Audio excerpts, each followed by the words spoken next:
புதிய நாளில் புதிய நம்பிக்கையுடன் இன்றைய இறைவார்த்தை. அன்பு நேர்கள் அனைவருக்கும் இனிய இரவு வணக்கங்கள்.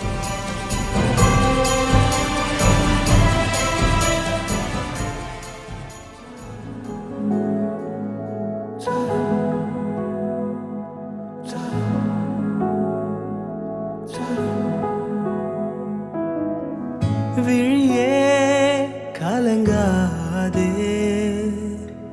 விடியும் திகையாதே,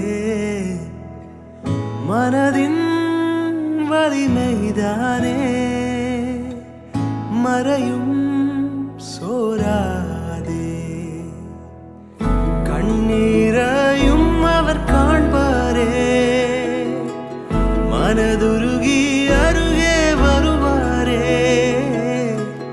தோளின் மேலே உன்னை சாய்ப்பாரே, உன்னை மூடி மறைப்பாரே.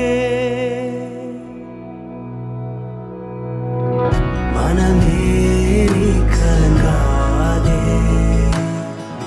விடியும் திகையாதே, உயிரே உதவி செய்வாரே.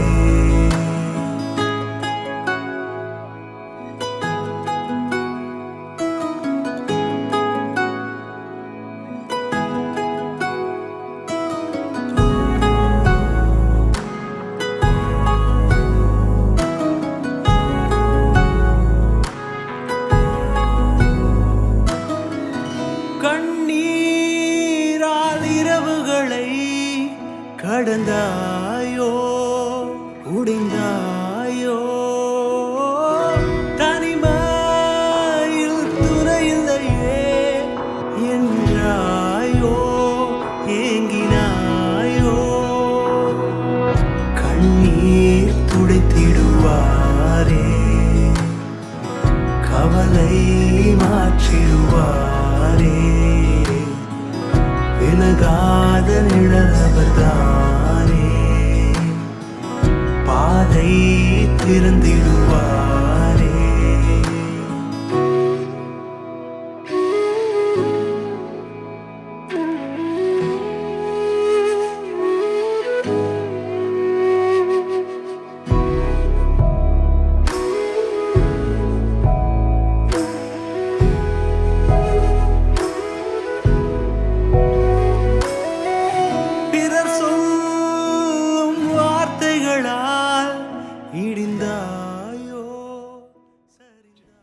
மீண்டும் ஓர் இனிய மாலை பொழுதிலே அன்பு நேர்கள் அனைவருக்கும் இனிய இரவு வணக்கங்களை கூறி இந்த நிகழ்ச்சிக்கு வரவேற்கின்றேன்.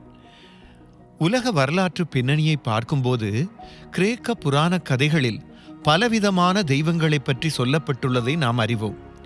அந்த புராணங்களில் பெண்கள் கருவுறுவதற்காக ஒரு தெய்வம், சமாதானத்துக்காக ஒரு தெய்வம், யுத்தம் செய்வதற்காக ஒரு தெய்வம், நல்ல விளைச்சல்களுக்காக ஒரு தெய்வம், வானத்துக்கு ஒரு தெய்வம், பூமிக்கு ஒரு தெய்வம், கடலுக்கு ஒரு தெய்வம், இப்படியாக பலவித தெய்வங்கள் கிரேக்க புராணங்களில் சொல்லப்பட்டுள்ளது.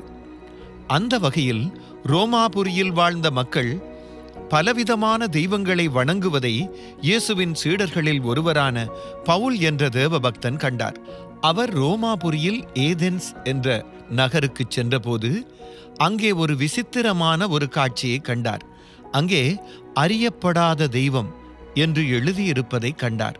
ஒருவேளை அங்குள்ள மக்கள் நாம் அறியாத ஏதாவது ஒரு தெய்வத்தை வணங்க தவறி இருக்கலாம். அப்படி தவறி இருந்தால் அந்த தெய்வம் நம்மேல் கோபப்படலாம், நம்மை தண்டிக்கலாம் என எண்ணி அப்படியாக அறியப்படாத தெய்வத்துக்கு என்று பெயரிட்டு அதை அவர்கள் வழிபட்டிருக்கலாம். அந்த காட்சியை கண்ட பவுல் அதை தனது பிரசங்கத்துக்கான ஆதாரமாக கொண்டு, நீங்கள் வணங்குகிற அறியப்படாத கடவுளை பற்றி உங்களுக்கு நான் அறிவிக்க விரும்புகிறேன் என்று சொல்லி அவர்களுக்கு கடவுளை பற்றி எடுத்து கூறினார். பரிசுத்த வேதாகமம் நம்மால் அறிந்து கொள்ள முடியாத ஒரு கடவுளை பற்றி கூறவில்லை. மாறாக நாம் அறிந்து கொள்ளத்தக்கதாக தம்மை நமக்கு வெளிப்படுத்திய ஒரு மெய்யான கடவுளை பற்றி கூறுகிறது. எனவே கடவுள் யார் என்பதை வெளிப்படுத்தவே இயேசு கிறிஸ்து வந்தார் என பரிசுத்த வேதாகமம் நமக்கு கூறுகின்றது. இன்று சிலர், நீங்கள் ரட்சிக்கப்படுவதற்கு எந்த மதமும் அவசியமில்லை, நீங்கள் ஏதாவது ஒரு நம்பிக்கை கொண்டிருந்தால் அதுவே போதும், அத்துடன் நீங்கள் எப்படி வாழ்கின்றீர்கள் என்பதுதான் முக்கியம், எனவே ஒருவர் நல்ல மனிதராக வாழ்ந்தால் அதுவே போதும், நாம் ரட்சிக்கப்படுவோம் என்று கூறுகிறவர்களும் உண்டு. இந்த போதனை யூனிவலிசம், அதாவது உலகளாவிய கோட்பாடு என்று அழைக்கப்படுகிறது. அதாவது எதையாவது ஒன்றை நம்புவதன் மூலம் அனைவருக்கும் ரட்சிக்கப்பட வாய்ப்பு உள்ளது. அதை முழுவதுமாய் நம்பி அதன்படி நடந்து நீங்கள் ஒரு நல்ல மனிதராக இருக்க முயற்சித்தால் அதுவே போதும், நீங்கள் ரட்சிக்கப்படுவீர்கள் என்பதுதான் அந்த போதனை. ஆனால் பரிசுத்த வேதாகமமோ அதற்கு முற்றிலும் மாறாக ஆண்டவராகிய இயேசு கிறிஸ்துவை நாம் அறிந்து கொள்ள வேண்டும் என்றும் அவர் மூலமாக மட்டுமே ரட்சிப்பு உண்டு என்றும் போதிக்கிறது. மனிதர்கள் எவ்வளவு நல்லவர்களாக இந்த உலகத்தில் வாழ்ந்தாலும் அவர்கள் செய்யும் நல்ல காரியங்களால் பரலோகத்திற்கு செல்ல முடியாது. ஏனெனில் ஆதாம் ஏவாள் செய்த பாவ மீறுதல் காரணமாக இந்த உலகத்தில் பிறக்கும் ஒவ்வொருவரும் பரம்பரையாக பாவ சுபாவத்தோடு பிறக்கிறார்கள் என வேதாகமம் போதிக்கிறது. எனவே உலகத்தில் பிறக்கும் எவருமே பரலோகத்திற்கு செல்லக்கூடிய தகுதியற்றவர்களாகவே இந்த உலகத்தில் பிறக்கின்றார்கள். எனவே ஒருவர் செய்யும் நல்ல காரியங்களால் அவர் நல்லவராக மாறிவிட முடியாது. அப்படி ஒருவர் பரலோகத்துக்கு செல்ல வேண்டுமானால் அவர் மறுபடியும் பிறக்க வேண்டும் என்று ஆண்டவராகிய இயேசு கூறியிருக்கிறார். மறுபடி பிறப்பது என்பது ஒருவர் மரணித்து பின் மீண்டும் இந்த உலகத்தில் வந்து பிறப்பது அல்ல. மாறாக ஒருவர் இயேசு கிறிஸ்துவுக்குள் ஒரு புதிய மனிதனாக மாற்றம் பெறுவதே மறுபிறப்பு. இதைத்தான் ரட்சிப்பு என்று அழைக்கிறோம். பரிசுத்த வேதாகமத்திலேயே 2 கொரிந்தியர் 5:17 இப்படியாக கூறுகிறது: ஒருவன் கிறிஸ்துவுக்குள் இருந்தால் அவன் புதிய படைப்பாக மாறுகின்றான், பழையவை ஒளிந்து போக எல்லாம் புதிதாக மாற்றம் பெறுகிறது. ஆம், இதுதான் ஒரு மனிதனின் மறுபிறப்பின் அனுபவம். எனவே எந்த மனிதன் ஆனாலும் தனது சொந்த முயற்சியினால் பாவத்துக்கான மன்னிப்பை தேடி பெற்றுக்கொள்ள முடியாது. நமக்கு ஒரே ஒரு நம்பிக்கைதான் இருக்கிறது. அது ஆண்டவராகிய இயேசு நம் பாவத்தை மன்னிக்கிறார் என்ற நம்பிக்கை. அவர் நமக்காக, நம்முடைய பாவங்களுக்காக சிலுவையில் மரித்து நமக்கு அந்த பாவ மன்னிப்பை பெற்று தந்திருக்கிறார். எனவே அவர் மூலமாகவே நாம் பாவ மன்னிப்பை பெற்றுக்கொள்கிறோம். இப்போது கடவுளை பற்றிய மனிதர்களின் சிந்தனை எப்படி இருக்கிறதென்று சற்று ஆழமாக கூற விரும்புகிறேன். கடவுள் யார் என கடவுளை பற்றி கூறும்போது அதை குறித்த 2 சிந்தனைகள் உண்டு. முதலாவது, அதை கடவுளை பற்றிய மனிதனுக்கு இருக்கும் இயற்கையான அறிவு என்று குறிப்பிடலாம். கடவுளை பற்றிய இயற்கையான அறிவு என்பது ஒவ்வொரு மனிதனுக்கும் இருக்கும் ஒன்று. மனிதனுக்கு இருக்கும் இயற்கையான அறிவை கொண்டு கடவுள் ஞானமுள்ளவர், அண்ட சராசரங்களை அவர் எவ்வளவு ஞானமாய் படைத்துள்ளார், வானத்தில் உள்ள சூரியன், சந்திரன் மற்றும் கோள்கள் அனைத்தும் அதினதின் சுற்றுவட்டத்தில் எப்படியாய் சுழல்கின்றன, பயிர்களுக்கு மழை தேவைப்படும் போது எப்படியாக மழை பெய்கிறது என்பதை பாருங்கள் என நம்மை சுற்றி இருக்கும் வியத்தகு உலகமானது கடவுள் என ஒருவர் இருக்கிறார் என்பதையும் அவர் ஞானம் உள்ளவர் என்பதையும் வெளிப்படுத்துகிறது என்று கூறுவார்கள். இதையே கடவுளை பற்றிய இயற்கை அறிவு என்று கூறுகின்றோம். ஆனால் ஒருவர் கடவுளை பற்றி இயற்கையாக அறிவை பெற்றிருந்தாலும் அவர் உண்மையான கடவுள் யார் என்பதை அறியாதவர். ஏனெனில் ஒருவர் கடவுளை பற்றி இயற்கையான அறிவை கொண்டு தன்னை சுற்றிலும் உள்ள இயற்கையின் அதிசயத்தை பார்த்து கடவுள் யார் என்பதை அறிந்து கொள்ள முடியாது. ஏனென்றால் கடவுளை பற்றிய இயற்கையான அறிவு நமக்கு இரட்சிப்பை பெற்றுத்தரும் இயேசுவை வெளிப்படுத்துவதில்லை. ஒருவர் அழகான ஒரு மரத்தை பார்த்து அது ஒரு அழகான மரம் என்று கண்டுகொள்ளலாம். அது தரும் கனியை பார்த்து என்ன ஒரு அற்புதமான மரம் என்று கூறலாம்.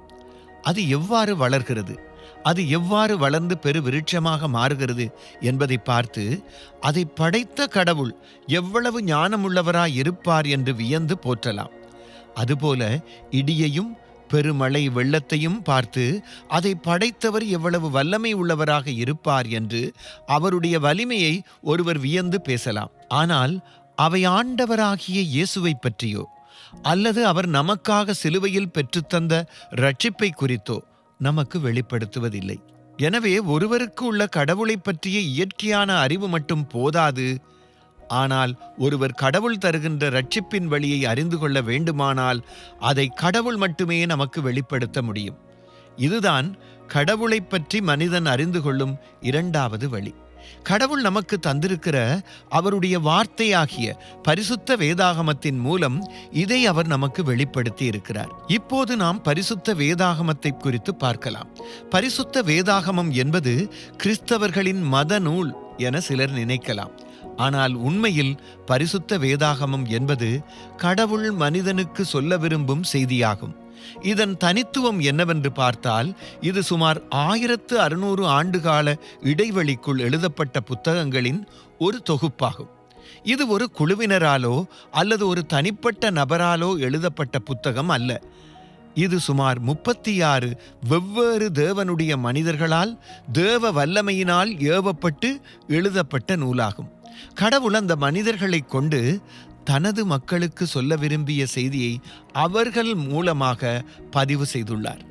பரிசுத்த வேதாகமத்தில் உள்ள 66 புத்தகங்களை பார்ப்போமானால் அவை அனைத்தும் கடவுளின் ஒரே செய்தியை கூறுகிறது. அவை ஒன்றுக்கொன்று முரண்படுவதில்லை. எனவே இது எப்படிப்பட்ட தனித்துவமான ஒரு புத்தகம் என்பதை நீங்கள் அறிந்து கொள்ளலாம். தலைமுறை தலைமுறையாக பாதுகாக்கப்பட்டு வந்த அந்த புத்தகத்தில் உள்ள கடவுளின் செய்தி எல்லா மக்களுக்கும் சென்றடைய வேண்டும் என்பதற்காக உலகெங்கிலும் உள்ள பல மொழிகளிலும் அது மொழிபெயர்க்கப்பட்டுள்ளது. அது கடவுளின் உண்மையான வார்த்தை. அந்த வார்த்தையில் உள்ள வல்லமையானது பாவ மனிதர்களின் வாழ்க்கையை மாற்றி அவர்களை இயேசு கிறிஸ்துவிடம் கொண்டு வந்து புதிய மனிதர்களாக மாறச் செய்கிறது. இதுவே பரிசுத்த வேதாகமம் கூறும் நற்செய்தி. எனவே நம்மை மீட்டு ரட்சிப்பதற்காகவே ஆண்டவர் இயேசு கிறிஸ்து இந்த உலகத்துக்கு வந்தார்.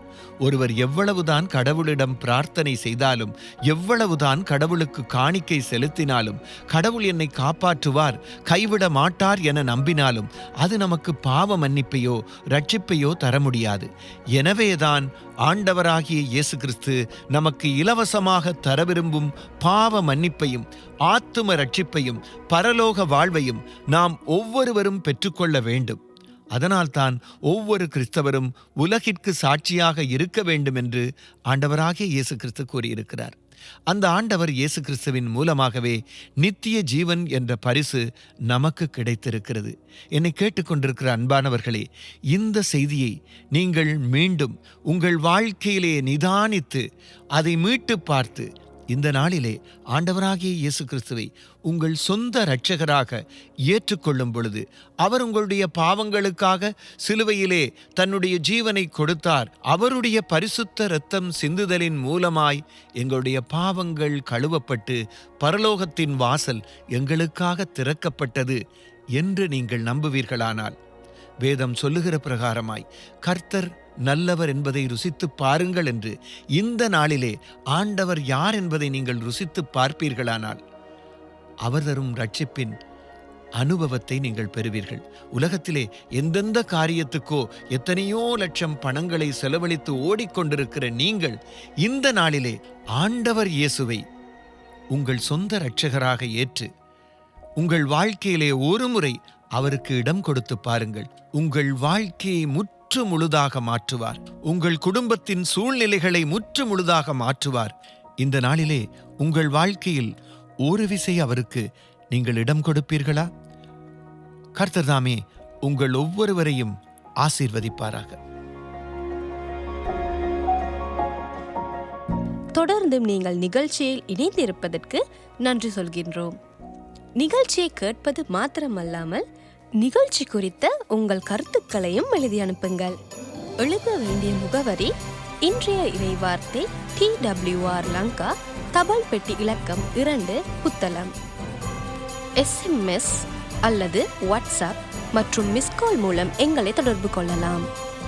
தொடர்பு கொள்ள வேண்டிய தொலைபேசி இலக்கம் 07177999944 019779944. மேலும் எங்களுடைய TWR லங்கா ஃபேஸ்புக் வலைத்தளம் மூலமும் தொடர்பு கொள்ளலாம். மீண்டும் இன்னும் ஒரு நிகழ்ச்சியில் சந்திப்போம். நன்றி.